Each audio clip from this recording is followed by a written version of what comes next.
Bonjour à toutes et bienvenue dans l'émission 100% Paris Turf. On va analyser ensemble l'événement du samedi 3 août 2024 sur l'hippodrome de Deauville-la-Touques. C'est le prix du Champ-Durand.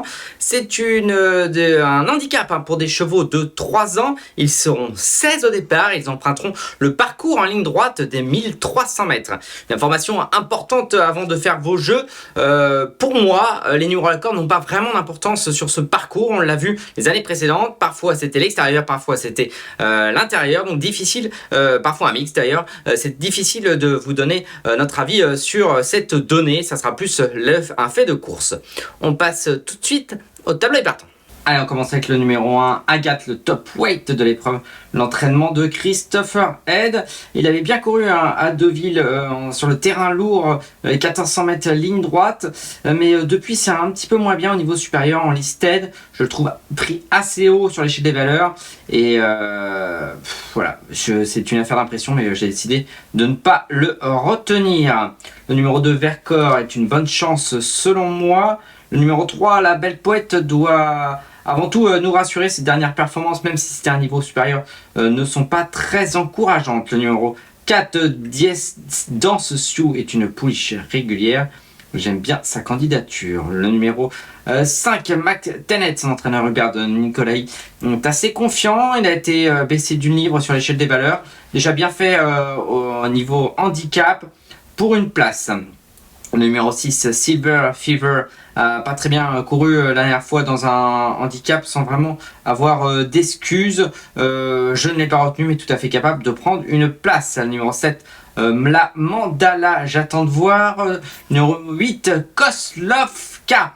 Gagné un quintet plus, c'était sur le terrain collant, pénalisé de 3,5 kg, ça me semble un petit peu plus dur, beaucoup moins de marge.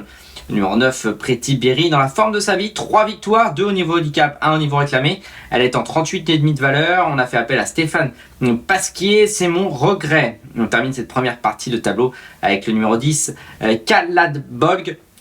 Bon, ça me semble un petit peu compliqué, même s'il a gagné son handicap en 36 de valeur. C'était au mois de mai sur le terrain très souple de Lyon-Paris. On passe à la deuxième partie de tableau avec le numéro 11, Zeo Lakis. J'aime bien sa candidature, je vous dirai pourquoi dans quelques minutes. Tokyo Dreamer est un cheval expérimenté. La dernière fois, elle a très bien couru, c'était dans le prix du Petit Prix. En handicap, elle a terminé 8ème. C'est une pouliche qui met un petit peu de temps à se mettre en route. Alors 1300 mètres, à mon avis, ça va être un petit peu compliqué. On l'a plus vu sur 1600 mètres, voire 1009. Donc ça me paraît la distance un petit peu compliquée pour elle. Le numéro 13, Astra Dream, elle est régulière, mais je la vois plus dans une seconde épreuve. Numéro 14, Fou Furieux, vient de s'imposer. On lui conserve son estime. Le numéro 15, Brother of Lilith, ses 2 dernières performances n'incitent pas à la confiance. Numéro 16, Spécial, bien placé dans le bas du tableau. On aime beaucoup. On passe tout de suite à la rubrique Notre choix.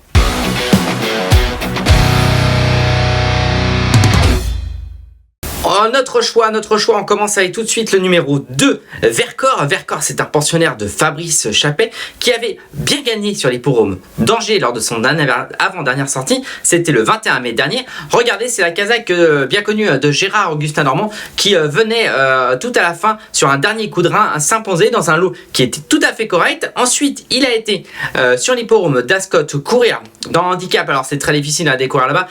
Il n'a pas pu faire l'arrivée, mais là, la distance de 1300 mètres va lui convenir, la ligne droite va lui convenir. J'aime beaucoup la candidature du numéro 2, Vercors. On passe ensuite au numéro 4, Dansiou. Dansiou, je voulais toujours conseiller depuis bien longtemps. On va revoir en image sa dernière sortie, c'était le 30 juin sur l'hippodrome de Saint-Cloud. C'est la casaque grise et noire qui se défendait très bien, qui prenait la 3e place. Moi, je la trouve encore bien placée au niveau handicap. J'aime bien sa candidature. Le lot était nettement supérieur à celui de samedi. On passe au numéro 11, Zeo Lakis, ligne très intéressante. Regardez, c'était le 9 juillet dernier sur l'hippodrome, il n'y a pas longtemps, c'était 9 juillet dernier sur l'hippodrome de Compiègne. C'est la casaque tout de suite en tête, la casaque noire. Il se défend très bien jusqu'au bout, il résiste jusqu'au bout à l'attaque d'un Godolphin qui a depuis gagné, ligne intéressante. 3 courses, pas beaucoup d'expérience, mais j'ai l'impression que cette valeur va lui convenir. J'aime beaucoup le numéro 11, Zeo Lakis. Ensuite, le numéro 14, Fou Furieux, c'est l'entraînement très en forme de Nicolas Collery. Marie-Pauline Garot est allée à sa rencontre, on l'écoute. Nico, dans le quintet, présenterait Fou Furieux qui vient de s'imposer pour son premier essai sur la ligne droite. Est-ce que ça peut être son sport? Oui, c'est son sport, c'est surtout la distance qui est bien, 12, 13, 14 max. Course rythmée, l'autre jour c'était pas mal. On a eu une super course derrière les leaders. Le cheval est resté au moins aussi bien, voire mieux. Vraiment, il a vraiment bien bossé. Si ça peut lui permettre de passer la barrière de la pénalisation. En tout cas, voilà, c'est que les 3 ans. Cheval en super forme. L'écurie aussi, donc on va y aller confiant. On le voit, l'entraîneur Cantilien est confiant, moi aussi, malgré la pénalisation, je le pense capable de continuer sur sa lancée. Et on termine avec le numéro 16, spécial qui reste sur une performance très intéressante. Regardez cette statistique pour la famille Lerner dans les gros handicaps depuis le début de l'année. 17 courses, 4 victoires, 3 places, 41% de réussite dans les 3 premiers pour les Lerner. Je la trouve bien placée dans le bas du tableau, je m'en méfie beaucoup. Passons à la brique, notre choix.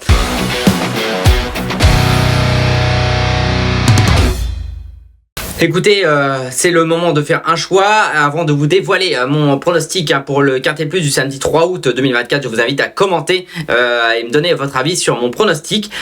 J'ai mis en tête le numéro 11, Zéo Lakis. Franchement, je le trouve bien placé dans cet handicap. Attention à lui pour ce premier test à ce niveau-là. Le numéro 16, spécial, bien placé dans le bas du tableau. Avec ce petit poids, elle est tout à fait capable de causer une bonne surprise. Le numéro 2, Vercors, probablement l'une des bases de la course, entraînement de Fabrice Chappet. Numéro 4, Danciou, j'ai toujours aimé cette pouliche. Et le numéro 14, Fou Furieux, ce qui donne en chiffres 11, 16, 2, 4 et 14. On passe tout de suite à notre rubrique, notre cheval de l'Arion.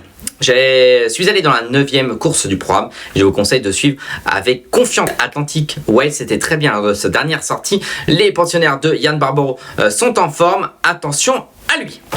Il ne me reste plus qu'à vous remercier, vous souhaiter bon jeu à tous. N'hésitez pas à aller sur pariturf.com, tout pour faire le papier pour les courses de ce week-end à Deauville. Bon jeu à tous.